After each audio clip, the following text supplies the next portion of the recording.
진실한 그리스도인이라고 하면은 어떤 것이 가장 큰 고민이겠습니까? 여러분들은 어떤 것이 가장 큰 고민이죠? 내가 언제인지 모르지만 예수님 앞에 설 때에 예수님으로부터 어떤 평가를 받을 것인가 하는 고민일 거예요. 진실한 그리스도인들의 고민이라고 하면은 이것이 가장 큰 고민일 것입니다. 이 고민에 대한 정확한 대답을 오늘 우리들에게 주신 말씀에서 주시고 있습니다. 우리 예수 그리스도께서 12절에서 내가 하는 일을 그도 할 것이라고 말씀하십니다. 그리고 이어서 또한 그보다 더 큰 일도 하리니라고 말씀하십니다. 그리고 12절에서 내가 하는 일 할 것이요 하리니 하시면서 이 하다라고 하는 동사를 반복해서 사용하세요. 이 모든 동사는 그리스 말로 포이에오라는 동사예요. 그리고 예수 그리스도께서는 13절과 14절에서 내가 행하리니 라고 말씀하십니다. 거기에서 똑같은 포이에오라는 동사를 사용하세요. 그러니까 13절과 14절에서 우리 예수님께서 행하시겠다고 하시는 그것과 12절에서 우리 예수님이 하시는 일과 우리가 하게 될 일과 더 큰 일을 하게 하리라는 동사는 같은 동사예요. 그리고서 12절과 13절과 14절을 가만히 보면은 우리 예수 그리스도께서 내가 행하겠다. 보이오라는 동사를 사용합니다. 그러니까 예수님께서 행하시겠다는 거예요. 이 모든 것이 우리가 하는 것 같이 보이지만은 결국은 누가 행하시는 겁니까? 우리 예수 그리스도께서 행하시는 거예요. 그런데 우리 예수님께서는 우리가 하는 이 모든 그것을 기도와 연결을 시킵니다. 13절 14절을 보시기 바랍니다. 너희가 내 이름으로 구하는 것은 그것이 무엇이든지 내가 행하리라 그렇게 말씀하세요. 기도와 연관을 시키죠. 하나님의 자녀인 우리가 예수님의 이름으로 기도하는 모든 것이라는 말씀입니다. 예수님의 이름으로 기도하는 모든 것은 우리가 하게 될 더 큰 일과 밀접하게 연결이 되어 있는 거예요. 우리는 더 큰 일을 위해서 예수의 이름으로 구해야 한다는 겁니다. 그러면 그 구하는 모든 것을 예수님이 하나도 없이 다 들어주시겠다는 거예요. 여러분, 우리 예수 그리스도께서 말씀하신 더 큰 일이란 무엇이겠습니까? 지금까지 여러분들은 무엇이라고 생각해 오셨습니까? 그것을 알기 위해서는 우리 예수님께서 친히 모범으로 보여주신 것을 우리가 알아야 합니다. 우리 예수님에게 가장 큰 일은 무엇이었습니까? 기적을 행하는 것이었어요? 그것은 바로 십자가였습니다. 예수님께서 가장 큰 일로 여기신 그것이 우리에게도 가장 큰 일이지 않겠습니까? 그러면 예수님에게 있어서 더 큰 일은 무엇이었어요? 우리를 죄에서 구원하기 위하여 십자가를 지시는 것이었죠. 그렇다고 하면은 예수 그리스도의 지체요 한 몸을 이루고 있는 우리들에게 있어서도 가장 큰 일이 무엇이겠습니까?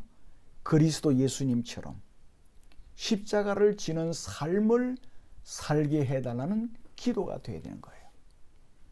더 큰 일을 위한 우리의 기도는 살기 위해서 기도하는 것이 아니라 죽기 위해서 기도하는 거예요. 우리가 일을 해보았대자 무슨 큰 일을 하겠습니까? 내가 죽고 내 자아가 죽고 그리스도 예수가 나에게서 살 때에 놀랍고 더 큰 일을 할 수가 있는 거예요. 우리의 능력과 힘으로 하는 게 아니죠. 우리 속에 거하시는 성령께서 일하실 때 더 큰 일을 할 수 있는 겁니다. 우리가 자동차 운전을 할 때 자동차가 내가 원하는 대로 잘 말을 들을 때 내 목적지까지 갈 수 있는 거예요. 그런데 이 자동차가 고집을 부려가지고요. 내가 오른쪽으로 핸들을 꺾는데 핸들이 꺾이지는 않아요. 그러면 어떻게 되겠습니까? 사고 나는 것이죠. 우리도 마찬가지예요. 조금 전에 기도회를 할 때도 내 자아가 죽는 것이 중요하다. 이게 중요한 정도가 아니라 생명과도 같은 것입니다. 나를 죽이기 위해서 기도할 때, 내가 죽을 때 내 속에 그리스도께서 사시는 것이거든요. 그럴 때 주님의 그 뜻에 따라서 내가 이끌려져 가는 거예요. 또 내 안에서 성령께서 역사하셔서 나를 운전해 가시면은 사고가 나지 않죠.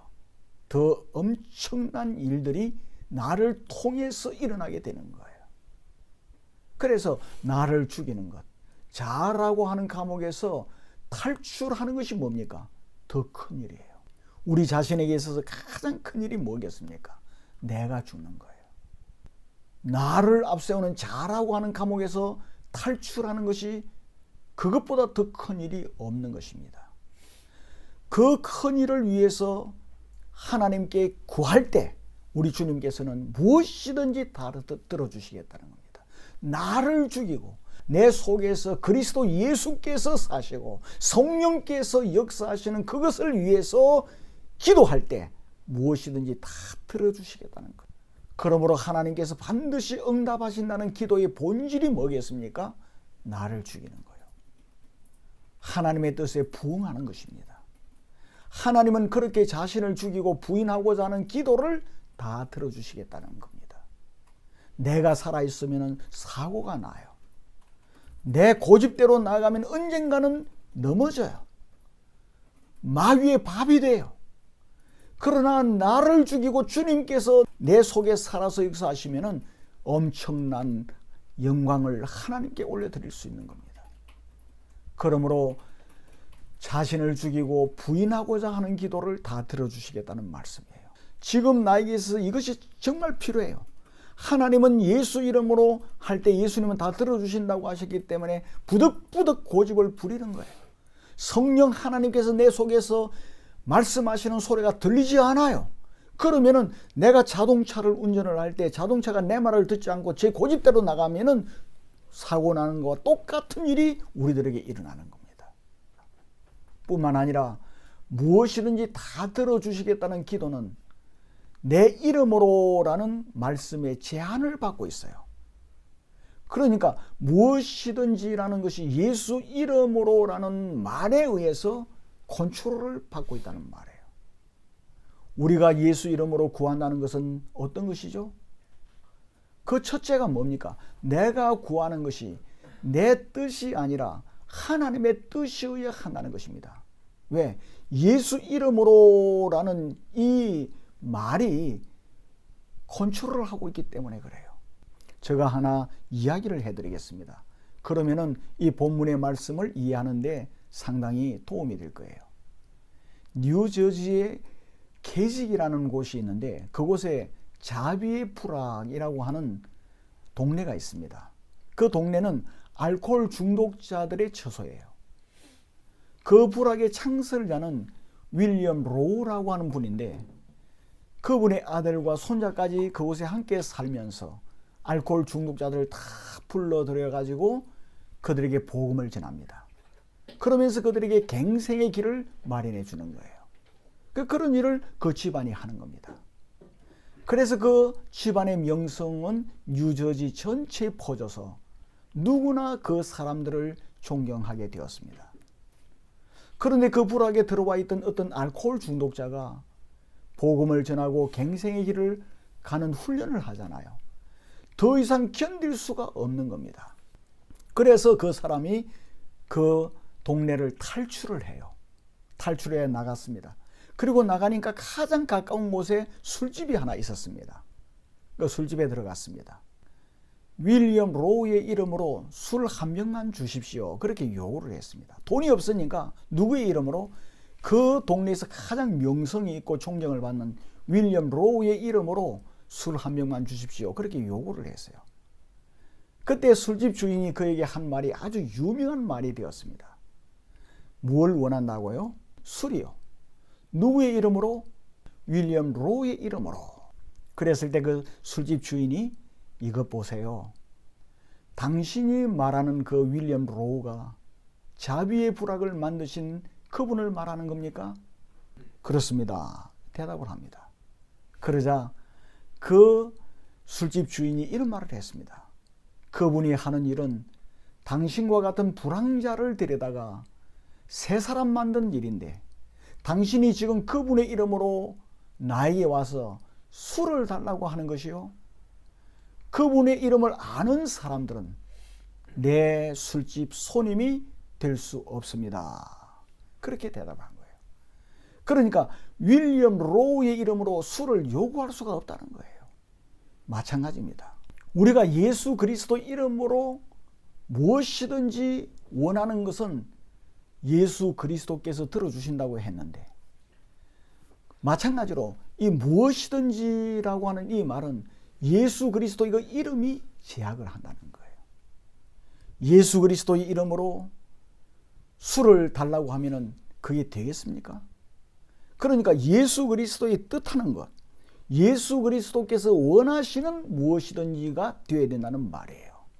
그러니까 예수 그리스도께서 가장 원하시는 것, 예수 그리스도께서 우리를 위하여 가장 원하시는 그 뜻이 무엇인지 그 뜻에 따라서 무엇이든지 구해야 한다는 의미가 되는 거예요. 예수님이 이 땅에 오셔서 이루시고자 하시는 단 한 가지 사역이 있었습니다.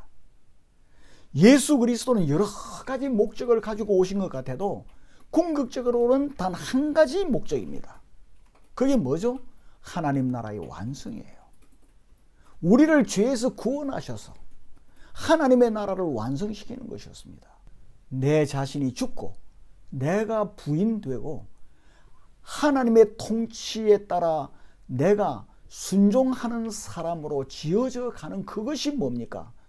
하나님께서 원하시는 거예요. 내가 구하는 모든 것은 나의 뜻이 아니라 그리스도 예수의 뜻이어야 한다는 거예요. 그러니까 내가 원하는 모든 것은 다 주신다고 했다. 그러니까 하나님의 뜻이 무엇인지, 주님께서 나를 향한 뜻이 무엇인지 헤아려 보지도 않고 자꾸 내 욕심에 따라서 달라고 떼를 쓰는 그것은 이 본문의 말씀에서 상당히 떨어져 있다는 것을 알 수가 있죠. 또 이 예수 그리스도 이름으로 무엇이든지 구할 수 있는 사람은 예수님과 친밀한 관계 속에 있어야 하는 겁니다. 여러분, 이거 중요합니다. 예수 그리스도 이름 그 자체만 해도 권세가 있어요. 우리가 예수 이름으로 그러면 놀라운 역사가 일어납니다. 예수 이름만 들어도 마귀는 도망쳐요. 그런데 우리에게서 더 중요한 게 있습니다. 그것과 함께 중요한 것은 예수님과 우리가 친밀한 관계가 돼야 돼요. 여러분은 주님과 친합니까? 가장 친한 관계를 유지하고 있습니까? 우리가 사도행전 19장에 보면은 그 당시 돌아다니면서 마술을 하는 사람들이 있었어요. 그 사도 바울이 예수 그리스도 이름으로 귀신을 쫓아내는 것을 보고 자기들은 놀랬죠. 그 흉내를 내는 사람들이 있었습니다.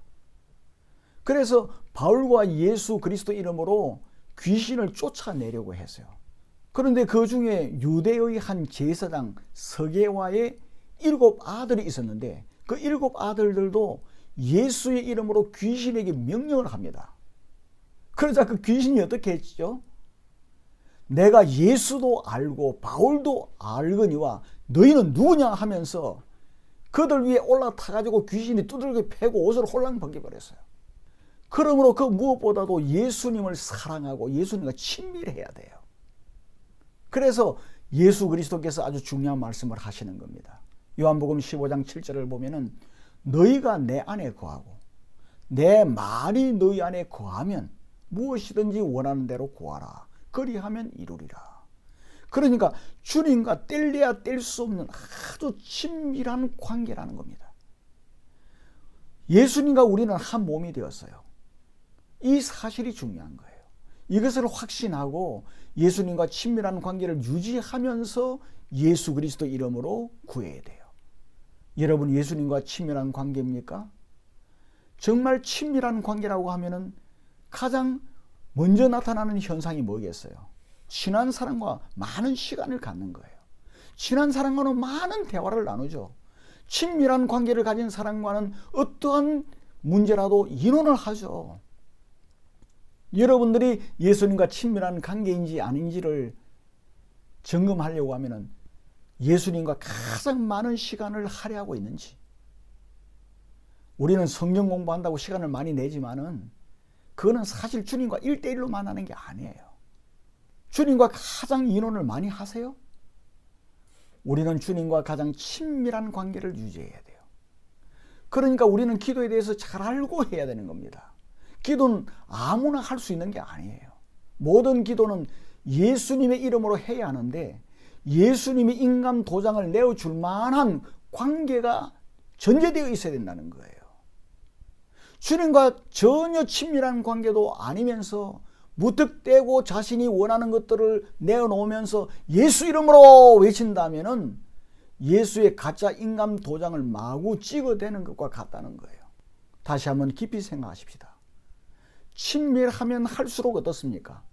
마음을 잘 알죠. 부부는 친밀하잖아요. 그러니까 서로의 마음을 잘 알지 않습니까? 예수님과 친밀한 관계라고 하면은 예수님 마음속 깊은 뜻을 잘 압니다. 그런 예수님의 뜻이 무엇인지를 아는 거예요.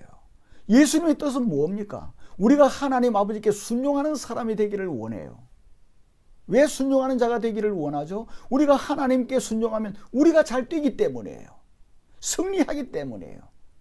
그러니 예수님과 친밀한 사람이라면 당연히 예수님의 이름으로 무엇을 구하겠습니까? 예수 그리스도께서 원하는 그 뜻을 구하는 것은 당연한 거예요.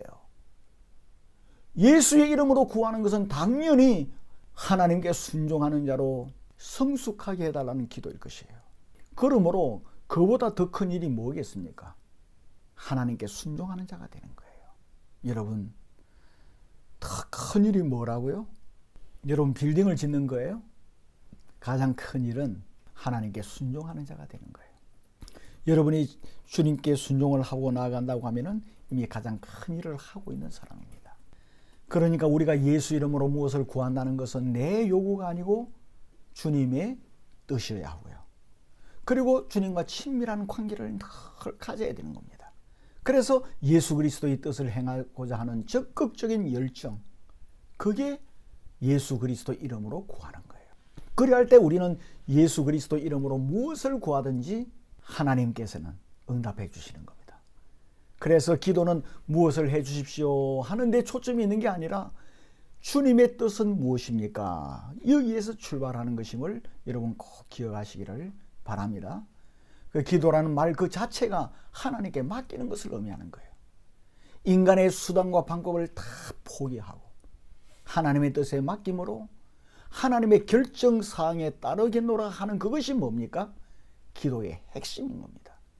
그러니까 기도를 하면 할수록 내 자아가 살아나는 게 아니고 내 자아가 죽어지는 거예요. 기도는 어떤 행위이기 이전에 그리스도인의 삶의 내용입니다. 주님과 깊은 교제를 나누고 주님께 순종하고 나의 모든 것을 주님께 다 맡기고 주님을 바라보는 그 삶의 내용이 뭡니까? 기도가 되는 거예요. 그럼에도 그러한 삶이 사라지지 않죠. 알기는 알아요. 그래 해야 되는 줄 알아요. 그런데 잘 안 되는 겁니다. 그래서 어떻게 합니까? 엎드리는 겁니다. 주님께 엎드리는 거예요. 기도는 무엇을 이루어 달라는 요구이기 이전에 그와 정반대로 하나님의 뜻에 순종하지 못하는 나를 주여 고쳐 주옵소서, 여기에 초점이 맞추어져 있어야 하는 겁니다. 여기에 여러분의 초점이 꼭 맞추어져 있기를 간절히 바랍니다. 그리고 여러분 13절을 다시 보시기를 바랍니다. 13절을 보면은 우리 예수 그리스도께서 주님의 이름으로 구하는 모든 것을 응답하시겠다고 하시고서는 그 이유를 말씀하고 있어요. 그러니까 13절을 우리는 반드시 봐야 돼요. 너희가 내 이름으로 무엇을 구하든지 내가 행하리니, 이는이란 뜻이 뭐죠? 왜냐하면 아버지로 하여금 아들로 말미암아 영광을 받으시게 하려 함이라. 예수님께서 당신의 이름으로 구하는 모든 것을 시행하시겠다고 하시면서 그 이유를 말씀하세요. 아버지의 영광을 위해서라고 말씀하십니다. 그러니까 우리에게 주어지는 기도의 응답이 뭡니까? 하나님의 영광과 반드시 결부가 되어 있어야 돼요. 우리에게 주어지는 기도의 응답은 반드시 하나님의 영광과 붙어 있어야 되는 겁니다. 우리의 기분을 맞추어 주기 위한 게 아닙니다. 하나님 아버지의 영광을 위해서 기도 응답을 해 주시겠다는 거예요. 우리 기분 좋게 하려는 게 아닙니다.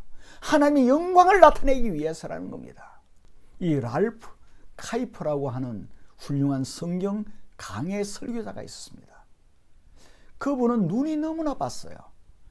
보통 사람들은 30m 전방에 있는 물체도 어느 정도 식별할 수 있는데 이 사람은 3m 앞에 있는 것도 잘 몰라요. 보이지를 않아. 그래서 고통이 말이 아니었다고 합니다.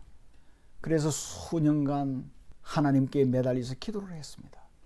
그러던 어느 날 우리 하나님께서 그 마음속에 이렇게 물으셨습니다. 카이퍼야, 너는 사람의 최고된 덕목이 무엇이라고 생각하니? 예, 하나님을 영화롭게 하고 영원토록 그를 즐거워하는 것입니다. 너는 하나님을 영화롭게 하기를 원하나? 예, 당연하죠. 내가 만일 두 가지 중에 한 가지를 선택한다면 너는 하나님을 영화롭게 하는 일과 내 시력을 완벽하게 되찾는 일 중에서 어떤 것을 선택하겠느냐?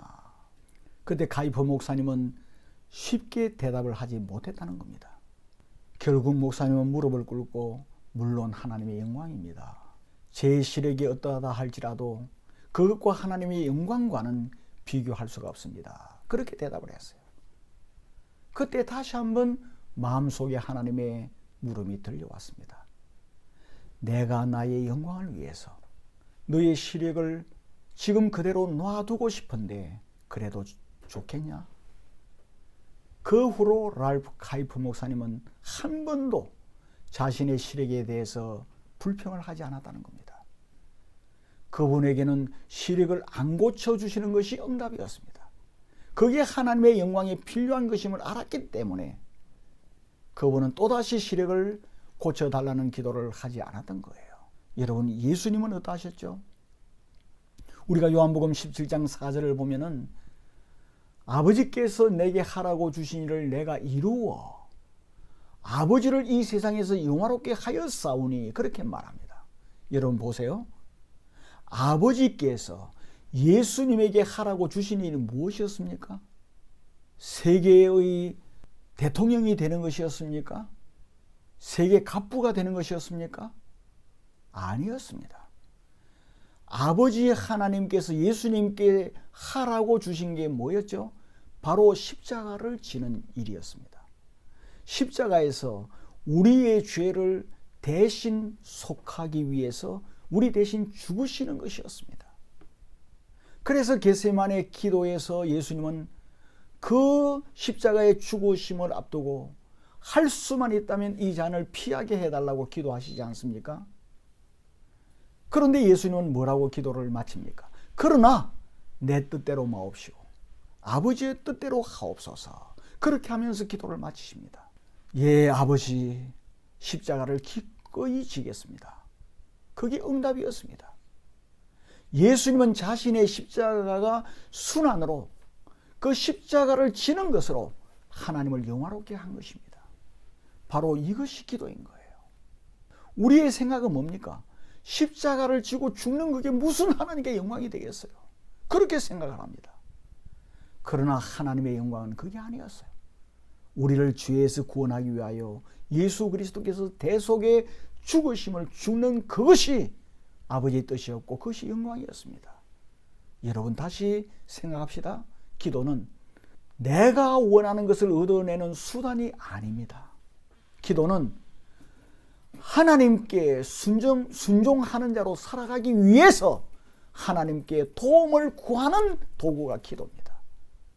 하나님께 순종하고 하나님의 뜻을 이루어 가려고 하니까 그게 잘 안 됩니다. 이 세상의 가치관에 따라서 그것을 고집하는 겁니다. 또 그렇게 되는 게 하나님께 영광인 것처럼 보이는 겁니다. 그러나 하나님의 뜻은 다른 데 있을 수 있어요. 우리가 하나님께 순종하는 자로 살아가기 위해서 구해야 할 가장 중요한 것이 무엇이죠? 우리 예수님께서 누가복음 11장 9절부터 13절에서 말씀하십니다. 너희가 악할지라도 좋은 것을 자식에게 줄 알거든 하물며 너희 하늘 아버지께서 구하는 자에게 성령을 주시지 않겠느냐. 그러니까 우리가 기도하며 간절히 구해야 하는 것이 뭐라는 겁니까? 성령입니다. 성령. 내가 죽고 하나님의 뜻을 이루어 드리는 그것이 기도인데, 그것으로 인해서 하나님께 영광이 돌아가는데 그게 안 되는 겁니다. 내 생각과 내 고집이 목적이 돼요. 그래서 그걸 기도를 고집스럽게 한다는 겁니다. 그럴 때 성령 하나님께서 나에게 들어오셔서 깨우쳐 주세요. 그래서 성령께서 말할 수 없는 탄식으로 하나님 아버지의 뜻을 따라서 내가 기도하도록 만들어주는 거예요. 그래서 성령을 구하라는 겁니다. 그 기도의 응답으로 성령이 우리 안에 강력하게 역사하셔서 우리를 계명을 지키는 사람으로, 예수님을 사랑하는 자로, 더 큰 일을 하는 사람으로 만들어 가시는 거예요. 우리가 구해야 할 가장 큰 기도 제목이 뭡니까? 성령을 달라고 기도해요. 성령 충만을 위해서. 지금 우리가 필요로 한 것을 전혀 구하지 말라는 게 아닙니다. 자녀가 아버지께 필요한 것을 구하는 것은 당연한 것입니다. 그러나 우리는 그보다 더 큰 일을 해야 될 존귀한 사람이에요. 더 큰 일을 해야 될 사람들이 우리입니다. 그러므로 더 큰 일을 위해서 우리가 기도를 해야 되는 거예요. 이제 여러분 말씀을 맺겠습니다. 우리는 더 큰 일을 해야 될 사람이에요. 그건 사실 우리가 하는 게 아니고 배우의 우리 주님께서 우리를 통해서 역사하시는 거예요. 우리가 무슨 큰 일을 하겠습니까? 작은 일도 못 하는데요. 우리를 통해서 주님이 하시는 거예요. 우리를 통해서 주님이 하시려고 하니까 내가 죽어야 되는 거예요. 그래서 더 큰 일은 기도와 반드시 결부가 되어 있는 겁니다. 우리가 구할 때 더 큰 일을 내가 하는 것이 아니라 주님이 나를 통해서 역사해요. 그래서 내가 죽어야, 내 자아가 깨져버려야 마음대로 주님이 나를 붙잡고 역사하실 수가 있는 거예요. 그럴 때 나를 통해서 더 큰 일을 하실 수가 있는 거예요. 주님은 우리를 개인적으로 깊이 만나기를 원하세요. 함께 예배를 드리고 성경 공부를 하고 구역 모임을 하고 교제를 나누고 코이노니아하고, 그것도 중요하죠. 그러면서 주님과 깊이 만났다고 생각하면 안 돼요. 여러분이 깊이 주님과 인원하고 주님과 만나고 대화를 나누고 그 시간을 가져야 돼요. 그리고 주님을 깊이 만나다 보면은 주님의 의중, 마음속에 가지고 있는 것이 무엇인지를 알게 되지 않습니까? 그러면 우리가 원할 때, 이걸 주님이 원하시는구나. 주님이 원하시는 것은 나를 위한 것이다. 그래서 그것을 이루어 달라고 기도하게 되는 거예요. 그 기도 내용이 바뀌게 되는 것이죠. 다시 한번 여러분 기억하시기 바랍니다. 우리는 더 큰 일을 행하기 위해서 부름받은 사람입니다. 존귀한 사람들이에요. 그렇기 때문에 우리는 기도함으로 내 뜻을 관철시키고 하나님을 굴복시키는 것이 아님을 알아야 됩니다. 부흥회나 이런 데 가보면은 그냥 내 뜻을 관철시킨 이것 자랑 많이 하는데 깊이 생각해야 됩니다. 내가 죽는 게 기도입니다. 내 뜻이 꺾이는 게 기도입니다. 하나님의 뜻이 나타나는 것이 기도예요. 그래서 기도라고 하는 것은 하나님의 영광을 위해서 내 뜻을 접는 겁니다. 예수 그리스도께서 철장으로 명령을 해가지고 12영 더 되는 천사들이 출동을 해가지고 그 당시 바리새인들과 이들을 완전히 삽시간에 확 없애버리는, 그리하면은 하나님께 영광이 되겠다. 그게 세상적인 생각입니다. 그 배후에는 누가 있습니까? 마귀가 있는 거예요. 그러나 예수님은 하나님의 뜻에 따라서 십자가에서 우리를 다 우리의 죄를 대신 지시고 죽으심으로 말미암아 마귀를 다 멸하신 거예요. 우리도 마찬가지예요. 내 뜻을, 세속적인 뜻을 접어버리고 하나님의 뜻이 무엇인지를 분별해서 그 뜻을 위해서 기도하고 주님 성령께서 나를 붙들고 역사하심으로 그 뜻을 이루어 가실 때 마귀는 끊어지고 하나님은 영광을 받게 되는 거예요. 예수님처럼 십자가를 지고 나를 부인함으로 하나님의 뜻을 이루어 드리는 것입니다. 그게 뭡니까? 더 큰 일을 하는 겁니다. 이것보다 더 크고 위대한 일은 없는 것입니다. 여러분, 우리가 언젠가 주님 만날 것인데 그때 주님께서 결산하실 때 이 세상에서 업적을 물으시는 게 아닙니다. 그 어떤 상황이든지 감사하고 사랑하고 얼마나 하나님의 뜻을 이루어 드리며 살았는지 그걸 알아봅니다. 나와 세상을 사랑하는 것에서 하나님을 사랑하는 자로 바뀌는 그것이 그보다 더 큰 일이라는 것을 알아야 됩니다. 이러한 성도는 언젠가 주님을 만날 때 기쁨으로 춤추며 노래하면서 주님을 만나게 될 거예요. 이러한 복된 저와 여러분이 되기를 주님의 이름으로 축원합니다.